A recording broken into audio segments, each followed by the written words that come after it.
সূরা আল হজ। রহমান রহিম আল্লাহ তাআলার নামে। হে মানুষ, তোমরা তোমাদের মালিককে ভয় করো, কেননা কিয়ামতের কম্পন হবে একটি ভয়ঙ্কর ঘটনা। সেদিন তোমরা দেখবে বুকের দুধ খাওয়াচ্ছে এমন প্রতিটি নারী ভয়াবহ আতঙ্কে তার দুগ্ধপোষ্যকে ভুলে যাবে। প্রতিটি গর্ভবতী নারী তার গর্ভস্থিত সন্তানের বোঝা ফেলে দেবে। মানুষকে যখন তুমি দেখবে তখন তোমার মনে হবে তারা বুঝি কিছু নেশাগ্রস্ত মাতাল, কিন্তু তারা আসলে কেউই নেশাগ্রস্ত নয়, বরং এটা হচ্ছে এক ধরনের আযাব। আল্লাহ তাআলার আযাব অত্যন্ত ভয়াবহ। মানুষের মধ্যে কিছু মূর্খ লোক আছে যারা না জেনে না বুঝে আল্লাহ তাআলার শক্তি ক্ষমতা সম্পর্কে তর্ক বিতর্ক করে এবং সে প্রতিটি বিদ্রোহী শয়তানের আনুগত্য করে। অথচ তার উপর আল্লাহ তাআলার এ ফয়সালা তো হয়েই আছে যে যে কেউ তাকে বন্ধু হিসেবে গ্রহণ করবে সে নির্ঘাত গোমরা হয়ে যাবে, আর এই গোমরাহি তাকে জাহান্নামের প্রজ্বলিত আগুনের শাস্তির দিকে নিয়ে যাবে। হে মানুষ, পুনরুত্থান দিবস সম্পর্কে যদি তোমাদের মনে কোনো সন্দেহ থাকে তাহলে তোমরা আমার সৃষ্টি প্রক্রিয়া ভেবে দেখো। আমি তোমাদের প্রথমত মাটি থেকে, অতঃপর শুক্র থেকে, অতঃপর রক্তপিণ্ড থেকে, তারপর মাংসপিণ্ড থেকে পয়দা করেছি, যা আকৃতি বিশিষ্ট হয়ে সন্তানে পরিণত হয়েছে কিংবা আকৃতি বিশিষ্ট না হয়ে নষ্ট হয়ে গেছে, যেন আমি তোমাদের কাছে আমার সৃষ্টি কৌশল প্রকাশ করে দিতে পারি। অতঃপর আরো লক্ষ্য করো, আমি শুক্র বিন্দু সমূহের মাঝে যাকে পূর্ণ মানুষ বানাতে চাই তাকে জরায়ুতে একটি সুনির্দিষ্ট সময় পর্যন্ত অবস্থান করাই। অতঃপর আমি তোমাদের একটি শিশু হিসেবে সেখান থেকে বের করে আনি। অতঃপর তোমরা তোমাদের পূর্ণ যৌবনে পদার্পণ করো। তোমাদের মধ্যে কেউ বয়ঃপ্রাপ্তির আগেই মরে যায়, আবার তোমাদের অকর্মণ্য বৃদ্ধ বয়স পর্যন্ত পৌঁছে দেওয়া হয়, যেন অনেক কিছু জানার পরেও তার অবস্থা এমন হয় সে কিছুই বুঝি এখন আর জানে না। সৃষ্টি প্রক্রিয়ার আরেকটি দিক দেখো, শুষ্ক ভূমি। অতঃপর আমি যখন তার উপর আসমান থেকে পানি বর্ষণ করি তখন তা সরস ফলে ফুলে তাজা হয়ে ওঠে। অতঃপর তা সর্বপ্রকার নয়নাভিরাম উদ্ভিদ উদ্গত করে। এগুলো এজন্যই ঘটে, আল্লাহ তাআলা হচ্ছেন অমোঘ সত্য। তিনি মৃতকে জীবন দান করেন এবং সব কিছুর উপর তিনি একক ক্ষমতাবান। অবশ্যই কিয়ামত আসবে, তাতে বিন্দু মাত্র সন্দেহ নেই। যারা কবরে শুয়ে আছে আল্লাহ তাআলা অবশ্যই তাদের পুনরুত্থিত করবেন। তারপরেও মানুষদের মধ্যে এমন কিছু আছে যে ব্যক্তি কোন রকম জ্ঞান, পথনির্দেশ ও দীপ্তিমান কেতাব প্রদত্ত তথ্য ছাড়াই আল্লাহ তাআলার ব্যাপারে ধৃষ্টতাপূর্ণ বিতণ্ডা শুরু করে, যাতে মানুষদের আল্লাহর পথ থেকে গোমরাহ করে দিতে পারে। যে ব্যক্তি এমন করে তার জন্য দুনিয়াতে রয়েছে লাঞ্ছনা ও অপমান। শুধু তাই নয়, কিয়ামতের দিন আমি তাকে জাহান্নামের আগুনের কঠিন শাস্তিও আস্বাদন করাবো। আমি তাকে বলবো, এ হচ্ছে তোমার সেই কর্মফল যা তোমার হাত দুটো আগেই এখানে পাঠিয়ে দিয়েছে। আর আল্লাহ তাআলা নিজ বান্দাদের প্রতি কখনো এত বড় জালেম নন। মানুষের মধ্যে এমন কিছু আছে যে ঈমানের একান্ত প্রান্ত সীমার উপর থেকে আল্লাহ তাআলার ইবাদত করে। যদি এতে তার কোনো পার্থিব উপকার হয় তাহলে সে ঈমানের ব্যাপারে নিশ্চিত হয়ে যায়, কিন্তু যদি কোনো দুঃখ কষ্ট তাকে পেয়ে বসে তাহলে তার মুখ পুনরায় কুফরির দিকে ফিরে যায়। এভাবে সে দুনিয়াও হারায় এবং আখিরাতও হারায়। আর এটা হচ্ছে আসলেই এক সুস্পষ্ট ক্ষতি। এই নির্বোধ ব্যক্তিরা আল্লাহর বদলে এমন কিছুকে ডাকে যা তার কোনো অপকারও করতে পারে না, উপকারও করতে পারে না। এটা হচ্ছে এক চরমতম গোমরাহি। ওরা এমন কিছুকে ডাকে যার ক্ষতি তার উপকারের চেয়ে বেশি নিকটতর। কত নিকৃষ্ট এদের অভিভাবক, কত নিকৃষ্ট সে অভিভাবকের সহচর। পক্ষান্তরে যারা আল্লাহ তাআলার উপর ঈমান আনে এবং নেক কাজ করে, আল্লাহ তাআলা তাদের এমন এক জান্নাতে প্রবেশ করাবেন যার পাদদেশে সুপ্রিয় ঝর্ণাধারা প্রবাহিত হবে। অবশ্যই আল্লাহ তাআলা যা চান তাই করেন। যদি কেউ মনে করে আল্লাহ তাআলা যাকে নবুয়ত দিয়েছেন তাকে দুনিয়া ও আখিরাতে কোনো সাহায্যই করবেন না, তাহলে নিজের পরিতৃপ্তির জন্য সে যেন আসমান পর্যন্ত একটি রশি ঝুলিয়ে নেয়, অতঃপর আসমানে গিয়ে যেন ওহী আগমনের ধারা কেটে দিয়ে আসে। তারপর নিজেই যেন দেখে নেয় যে জিনিসের প্রতি তার এত আক্রোশ তার এই কৌশল তা দূর করতে পারে কিনা। এভাবেই সুস্পষ্ট নিদর্শনের মাধ্যমে আমি কোরআনটা নাজিল করেছি। আল্লাহ তাআলা যাকে চান সঠিক পথের হেদায়েত দান করেন। যারা আল্লাহর উপর ঈমান এনেছে, যারা ইহুদি হয়ে গেছে, যারা ছিল সাবী, যারা খ্রিস্টান ও অগ্নিপূজক, সর্বোপরি যারা আল্লাহর সাথে শিরক করেছে, কিয়ামতের দিন আল্লাহ তাআলা এদের সবার জান্নাত ও দোজখের ফয়সালা করে দেবেন। অবশ্যই আল্লাহ তাআলা প্রত্যেক বস্তুই পর্যবেক্ষণ করছেন। তুমি কি এ বিষয়টির প্রতি লক্ষ্য করনি? যত সৃষ্টি আসমান সমূহে আছে, যত আছে জমিনে, সব কিছুই আল্লাহ তাআলাকে সাজদা করছে। সাজদা করছে সূর্য, চন্দ্র, তারকারাজি, পর্বতসমূহ, বৃক্ষলতা, জমিনের উপর বিচরণশীল সব জীব জন্তু। সর্বোপরি মানুষের মধ্যেও অনেকে তাকে সাজদা করছে। এ মানুষদের অনেকের উপর নাফরমানির কারণে আল্লাহর আযাব অবধারিত হয়ে আছে। আসলে আল্লাহ তাআলা যাকে অপমানিত করেন তাকে সম্মান দেওয়ার কেউই থাকবে না। অবশ্যই আল্লাহ তাআলা তাই করেন যা তিনি ইরাদা করেন। এ হচ্ছে বিপরীতমুখী দুটো দল, যারা নিজেদের মালিকের ব্যাপারে একে অন্যের সাথে বিতর্ক করল। অতঃপর এদের মধ্যে যারা আল্লাহ তাআলাকে অস্বীকার করে, তাদের পরিধান করানোর জন্য আগুনের পোশাক কেটে রাখা হয়েছে। শুধু তাই নয়, তাদের মাথার উপর সেদিন প্রচন্ড গরম পানি ঢেলে দেয়া হবে। তার ফলে যা কিছু তাদের পেটের ভেতর আছে তা সব এবং চামড়াগুলো গলে যাবে। তাদের শাস্তির জন্য সেখানে আরো থাকবে বড় বড় লোহার গদা। যখনই তারা দোজখের তীব্র যন্ত্রণায় অস্থির হয়ে তা থেকে বেরিয়ে আসতে চাইবে, তখনই তাদের পুনরায় ধাক্কা দিয়ে তাতে ঠেলে দেয়া হবে। বলা হবে, জ্বলনের প্রচন্ড যন্ত্রণা আজ তোমরা আস্বাদন করো। এরা ছিল বিতর্কের প্রথম দল, যারা আল্লাহ তাআলাকে অস্বীকার করেছে। বিতর্কের দ্বিতীয় দল, যারা আল্লাহ তাআলার উপর ঈমান এনেছে এবং নেক কাজ করেছে, আল্লাহ তাআলা অবশ্যই তাদের এমন এক জান্নাতে প্রবেশ করাবেন যার তলদেশে অমেয় ঝর্ণাধারা প্রবাহমান থাকবে, যেখানে তাদের সোনার কাঁকন ও মুক্তা দিয়ে বানানো মালা দ্বারা অলঙ্কৃত করা হবে। উপরন্তু সেখানে তাদের পোশাক হবে রেশমের। এসব পুরস্কার তাদের এ কারণেই দেয়া হবে যে দুনিয়ায় তাদের ভালো কথার দিকে হেদায়েত করা হয়েছিল এবং মহাপ্রশংসিত আল্লাহ তাআলার পথ তাদের দেখানো হয়েছিল এবং তারা যথাযথ তা মেনেও নিয়েছিল। যারা নিজেরা কুফরি করে এবং অন্যদেরও আল্লাহর পথে চলতে বাধা দেয় মানুষদের মসজিদুল হারামের তাওয়াফ ও জিয়ারত থেকে, যাকে আমি স্থানীয় অস্থানীয় নির্বিশেষে সব মানুষের জন্য একই রকম মর্যাদার স্থান বানিয়েছি, এমন লোকদের মনে রাখতে হবে যারা তাতে হারাম শরীফে ইচ্ছাপূর্বক দ্বীন বিরোধী কাজ করবে। আমিও তাদের সবাইকে কঠিন আযাব আস্বাদন করাবো। হে নবী, স্মরণ করো যখন আমি ইব্রাহিমকে এ কাবা ঘর নির্মাণের জন্য স্থান ঠিক করে দিয়েছিলাম, তখন তাকে আদেশ দিয়েছিলাম, আমার সাথে অন্য কাউকে শরীক করো না। আমার এই ঘরকে তাদের জন্য পবিত্র রেখো, যারা এর তাওয়াফ করবে, যারা এখানে নামাজের জন্য দাঁড়াবে, রুকু করবে, সাজদা করবে। তাকে আরো আদেশ দিয়েছিলাম, তুমি মানুষদের মাঝে হজের ঘোষণা প্রচার করে দাও, যাতে করে তারা তোমার কাছে পায়ে হেঁটে ও সর্বপ্রকার দুর্বল উটের পিঠে আরোহণ করে ছুটে আসে দূর দূরান্তের পথ অতিক্রম করে, যাতে করে তারা তাদের নিজেদেরই ফায়দার জন্য সময় মতো এখানে এসে হাজির হয় এবং নির্দিষ্ট দিনসমূহে কোরবানি করার সময় তার উপর আল্লাহ তাআলার নাম নেয়, যা তিনি তোমাদের দান করেছেন। অতঃপর কোরবানির এ গোশত থেকে কিছু তোমরা নিজেরা খাবে, দুস্থ এবং অভাবগ্রস্তদেরও তার কিছু অংশ দিয়ে আহার করাবে। অতঃপর তারা যেন এখানে এসে তাদের যাবতীয় ময়লা কালিমা দূর করে, নিজেদের মানতসমূহ পুরা করে, বিশেষ করে এ প্রাচীন ঘরটির তাওয়াফ করে। এ হচ্ছে কাবা ঘর বানানোর উদ্দেশ্য। যে কেউই আল্লাহ তাআলার নির্ধারিত পবিত্র অনুষ্ঠানমালার সম্মান করে, এটা তার জন্য তার মালিকের কাছে একটি উত্তম কাজ বলে বিবেচিত হবে। একথা মনে রেখো, সেসব জন্তু ছাড়া যাদের কথা কোরআনে উল্লেখ করা হয়েছে, অন্য সব চতুষ্পদ জন্তুই তোমাদের জন্য হালাল করা হয়েছে। অতএব তোমরা এখন মূর্তি পূজার অপবিত্রতা থেকে বেঁচে থেকো এবং বেঁচে থেকো সব ধরনের মিথ্যা কথা থেকে।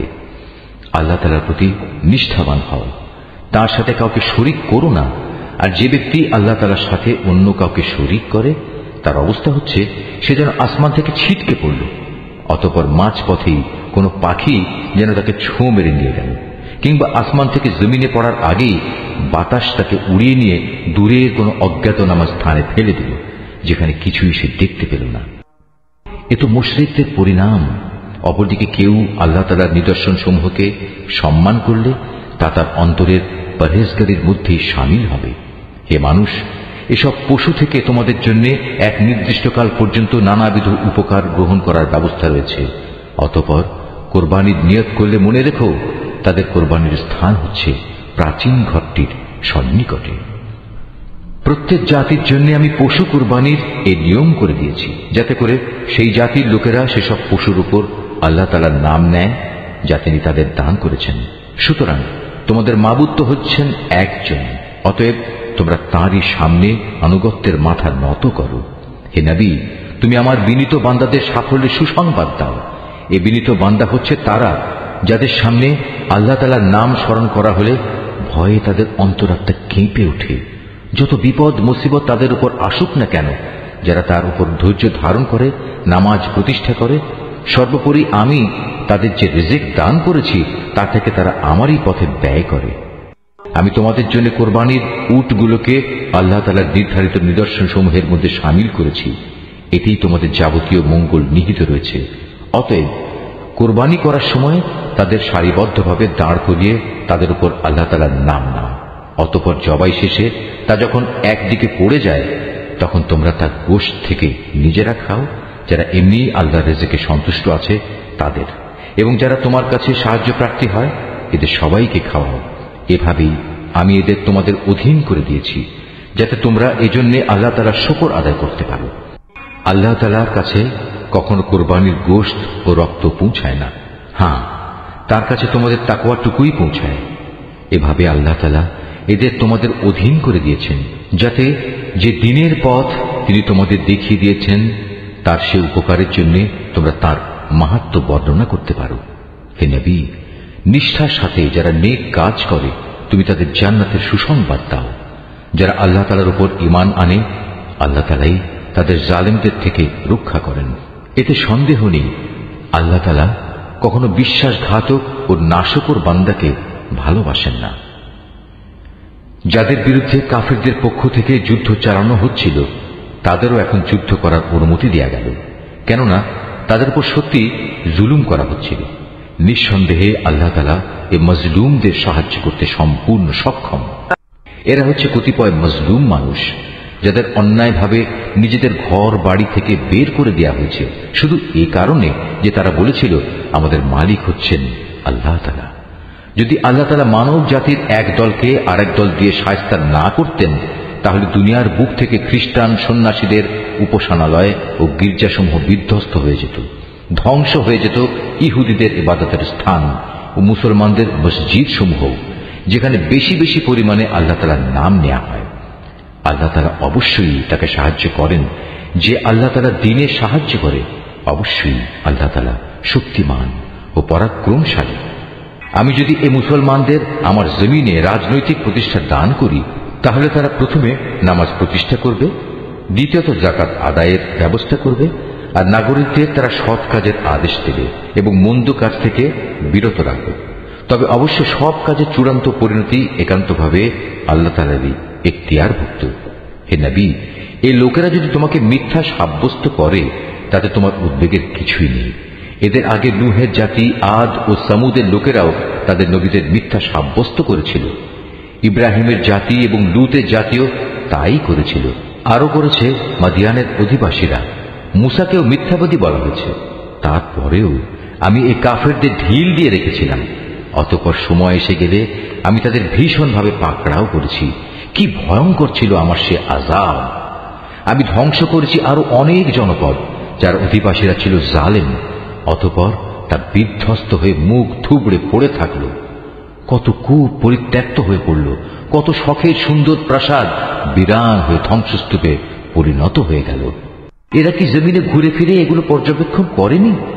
পর্যবেক্ষণ করলে এদের অন্তর এমন হবে যা দ্বারা এরা তা বুঝতে পারবে, তাদের কান এমন হবে যা দ্বারা তারা শুনতে পারবে।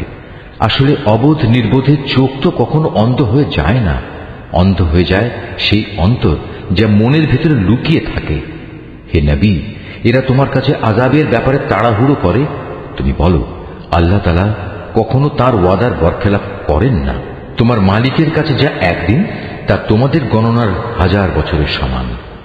আরো কত জনপদ ছিল, তাদের আমি প্রথম দিকে ঢিল দিয়ে রেখেছিলাম, অথচ তারা ছিল জালেম। অতঃপর এক সময় আমি তাদের কঠিন পাকড়াও করেছিলাম। পরিশেষে সবাইকে আমার কাছেই ফিরে আসতে হবে। হে নবী, তুমি বলো, হে মানুষ, আমি তো তোমাদের জন্য আযাবের একজন সুস্পষ্ট সতর্ককারী মাত্র। যারা আল্লাহর উপর ঈমান আনে এবং সে অনুযায়ী নেক কাজ করে তাদের জন্য রয়েছে আল্লাহ তাআলার ক্ষমা ও সম্মানজনক জীবিকা। অপরদিকে যারা আমার আয়াতসমূহ ব্যর্থ করে দেওয়ার চেষ্টা করে তারাই জাহান্নামের অধিবাসী হবে।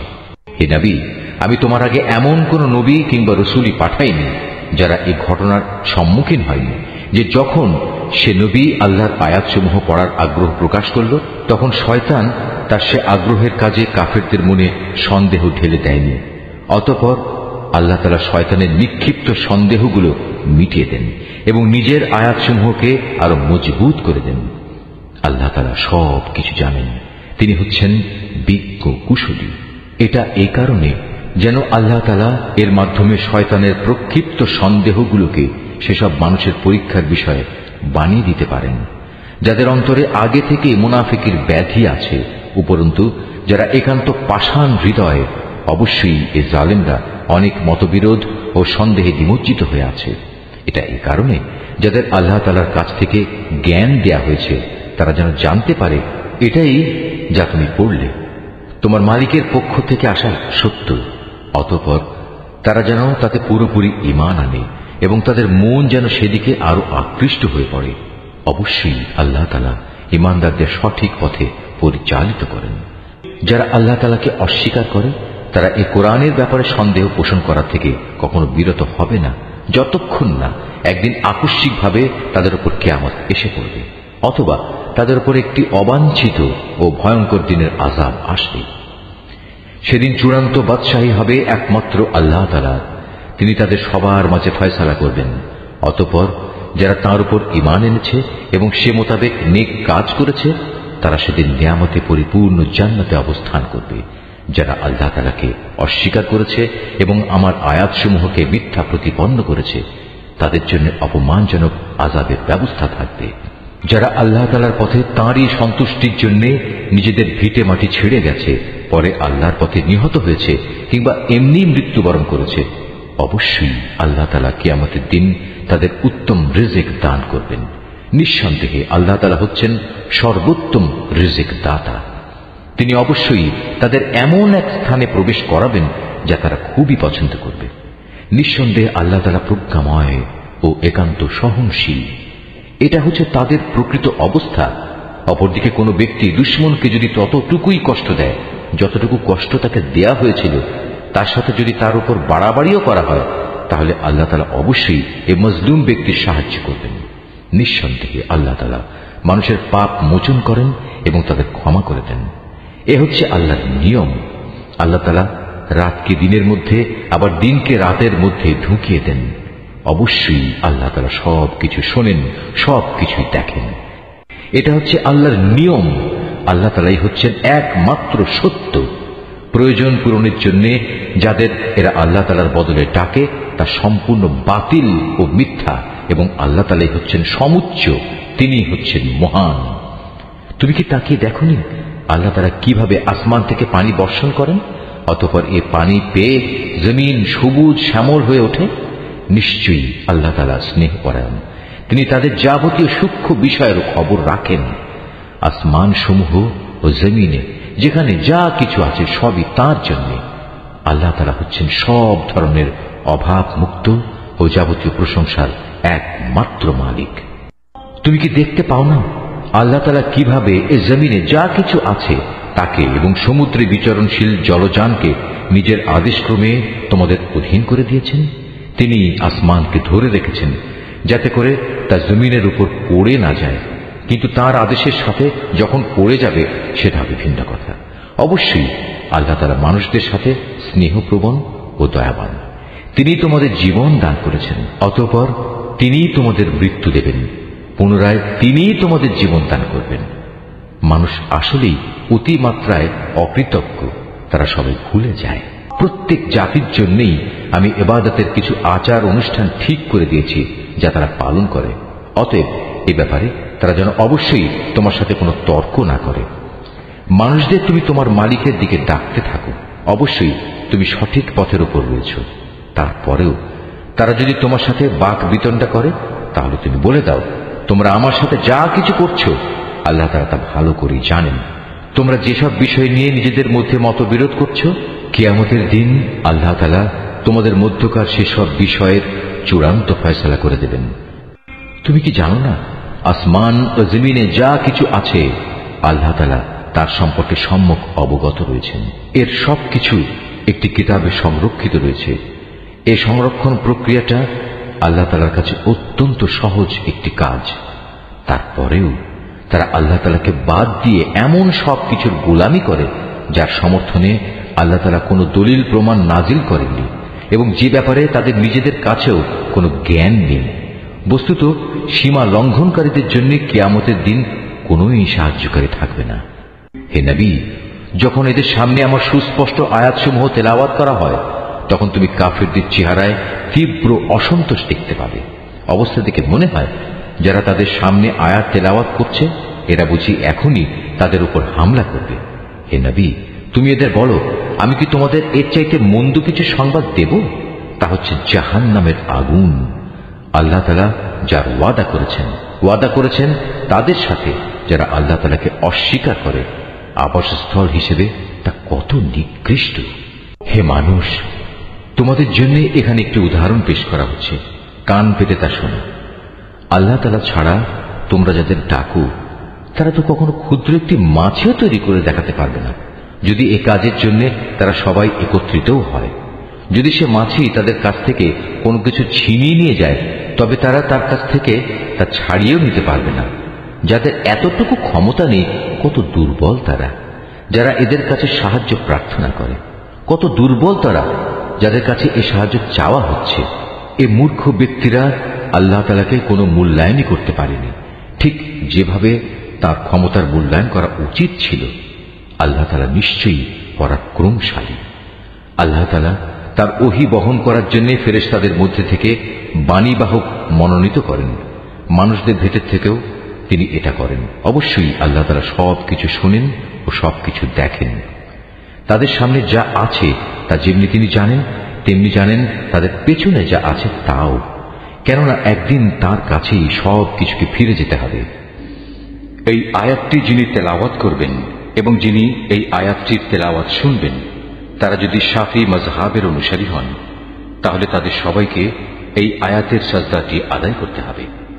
তাদের জন্য এটা ওয়াজিব। হে মানুষ, যারা ঈমান এনেছো, তোমরা আল্লাহ তাআলার সামনে রুকু করো, সাজদা করো এবং তোমাদের মালিকের যথাযথ ইবাদত করো। নেক কাজ করতে থাকো, আশা করা যায় এতে করে তোমরা মুক্তি পেয়ে যাবে। আর আল্লাহ তাআলার পথে তোমরা জিহাদ করো, যেমনি তার জন্য জিহাদ করা তোমাদের উচিত। তিনি দুনিয়ার নেতৃত্বের জন্য তোমাদেরই মনোনীত করেছেন এবং এই জীবন বিধানের ব্যাপারে তিনি তোমাদের উপর সংকীর্ণতা রাখেন। তোমরা প্রতিষ্ঠিত থেকো তোমাদের আদি পিতা ইব্রাহিমের দ্বীনের উপর। সে আগেই তোমাদের মুসলিম নাম রেখেছিল। এর কোরআনের মধ্যেও তোমাদের এ নামই দেয়া হয়েছে, যেন তোমাদের রাসূল তোমাদের মুসলিম হবার উপর সাক্ষ্য প্রদান করতে পারে, আর তোমরাও দুনিয়ার গোটা মানব জাতির উপর আল্লাহর দ্বীনে সাক্ষ্য প্রদান করতে পারো। অতএব নামাজ প্রতিষ্ঠা করো, যাকাত আদায় করো এবং আল্লাহ তাআলার রশি শক্তভাবে ধারণ করো। তিনিই হচ্ছেন তোমাদের একমাত্র অভিভাবক। কত উত্তম অভিভাবক তিনি, কত উত্তম সাহায্যকারী তিনি।